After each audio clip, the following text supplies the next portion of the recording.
Hello, I'm Russell Brand, host of the Trews True News. News you can trust. Subscribe here. Or can you trust me? Because old Russ is a bit of a hypocrite.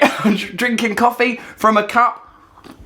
Living in a house, as you see, I'm in my tax haven luxury palace. Look at this bloody thing today out of the sun. No, not Jimi. No, not an attempt to curry favour with Liverpool fans. No, this bit here. This argument's really hard to follow. He rants against high rents and corrupt landlords and tax avoidance, and yet he has a corrupt landlord. I'm not the boss of the landlord. I just give the money to an estate agent registered in Britain, like anyone who gives them money to an estate agent. Hypocrite! Luckily, I've had a bit of support on the issue from people like Owen Jones. He tweeted, "Stop combating starvation. You have a fridge full of food. Hypocrite!" Hashtag the Sun Logic. Let's have a look at the real issue, because we don't want to be distracted, because this story is all generated because of my support of the campaign of the New Era estate to confront their corrupt landlords, Westbrook. They want to drive up rent and drive them out of the area. Let's have a look about the reality of the situation of taxation in this country, because it really is an important issue. So, like with my particular situation, I just pay my rent to an estate agent, he or she, I don't know who it is. It's not Rigsby. I'm not in Rising Damp. I don't have Leonard Rossett out patrolling about. Like, you know, I don't know what happens then. But whatever they're doing, it is legal. Should it be legal? That's the real question. Philip Green, he owns Topshop, which is a good shop. We all like Topshop. Paid himself 1.2 billion dividend in 2005 and didn't pay any tax because he says Topshop's actually owned by his wife Tina, who lives in Monaco. I'd love to pay some tax and that, but Tina owns bloody Topshop and she lives in Monaco. Ah, fair enough, mate, fair enough. It's completely legal. It's completely legal. Only the system would have to change. Now, if you go to Topshop or I go to Topshop, does that make us hypocrites? Or Starbucks? Or use Amazon? Or use Google? Or use Vodafone? All these things that are all around us, they're legal entities operating within the system. It's like the system is what needs to change. I mean, they're all human beings. I'm not saying Philip Green is actually evil, but he's operating legally within a system that benefits some people and doesn't benefit others. Has anyone lately in the public eye been saying that the whole system needs to change? I don't know.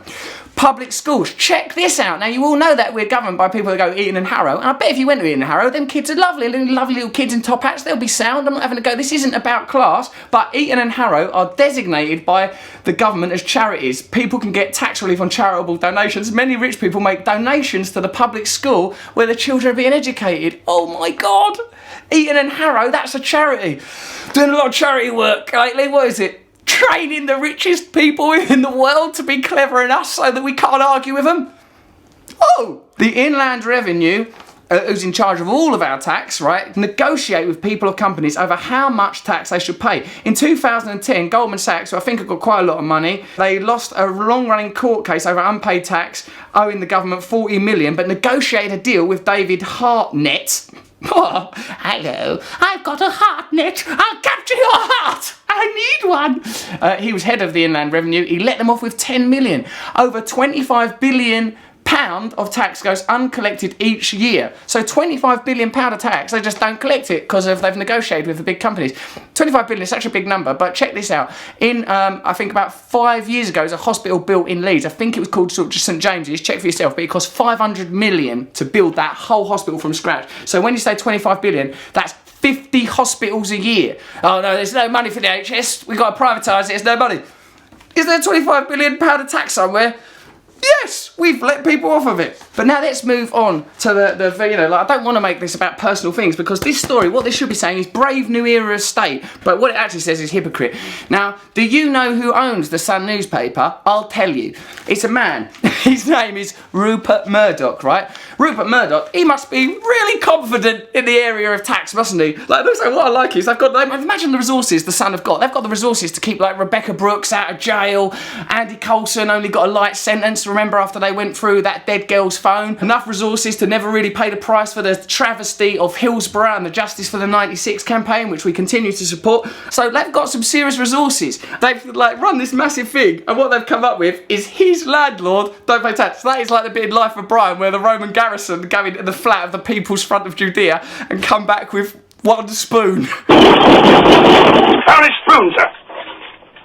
Well done, Sergeant. But let's have a little bit of a glance, which anyone can do using Google, who don't pay their tax, about Rupert Murdoch. Rupert Murdoch himself managed to avoid running up a tax bill over 11 years. He saved 350 million by using totally legal tax loopholes. That would pay for 7 new hospitals, a bit cheaper than the one I mentioned before, 50 secondary schools or 300 primary schools. So what do you want? Do you want Rupert Murdoch in absolute luxury because the guy hates hypocrisy, or would you prefer the schools of various types and the hospitals? Interesting. He did this by using legal tax havens. So the law's obviously got to change. His media conglomerate, News Corp, which owns the Sun and the Fox News, all of our friends in humanity there, they lobbied in favour of a thing called the Panama Free Trade Pact, which made it possible for Panama to remain as a tax haven, and News Corp runs a subsidiary there, meaning that that's a legit, totally legal tax haven that they've got there. Not saying these people are doing anything illegal, I'm saying it's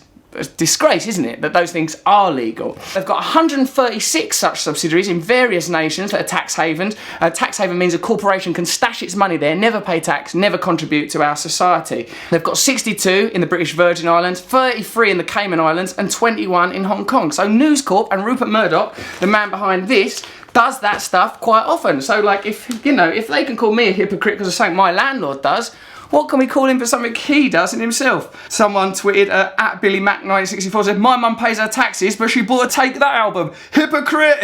To Wanda Mark Gavur, "Don't complain about banker's bonus. You tacitly condone such behaviour the moment you opened an account. Hypocrite!"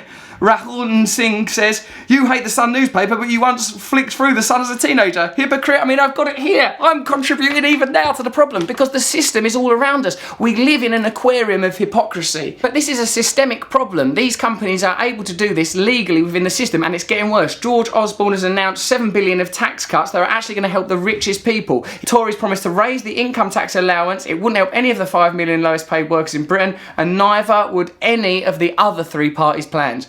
No one's doing anything for the 5 million poorest people in Britain. No one. In conclusion, what can all of us do? We can all try our best. If you make it about an individual, like me, like saying, "Oh, Russell Brand's a hypocrite." All right, I'm a hypocrite. I'll tattoo it on my face if you like. But the problem is still the problem.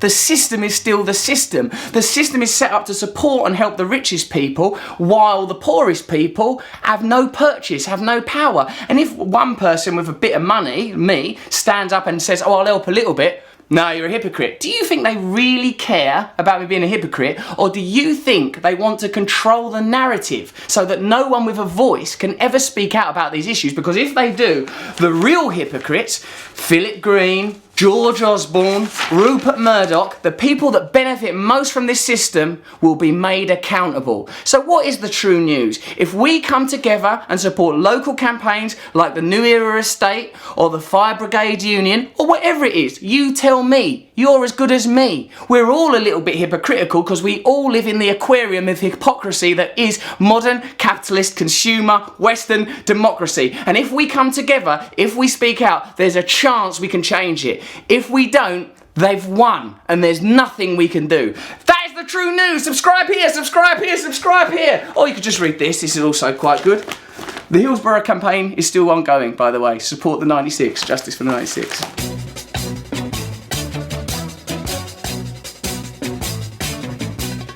Nose is a tool that is abused to fool you and to leave you scared and confused. Trews is like the nose. If the nose was true, I want some Trews. Let's have some Trews.